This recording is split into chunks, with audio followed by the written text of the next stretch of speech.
15 tahun Wisma Kala, bukti komitmen untuk inovasi dan solidaritas.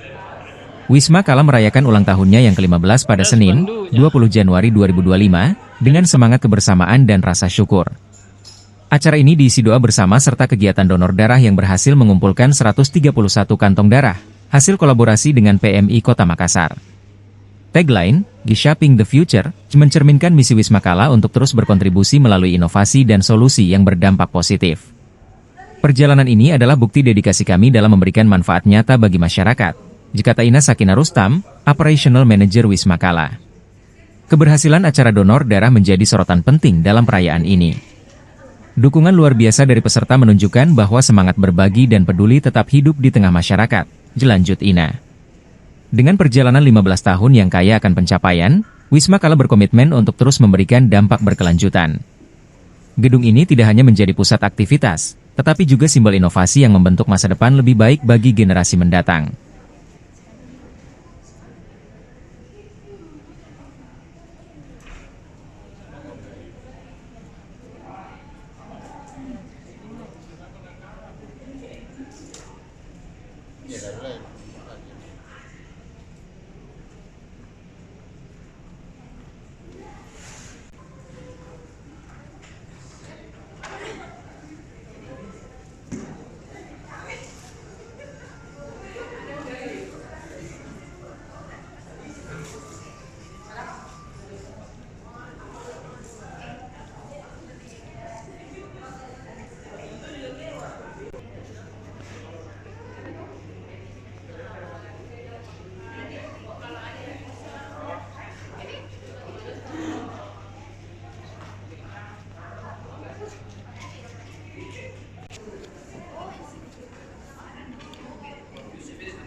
Download Tribun X sekarang, menghadirkan lokal menjadi Indonesia.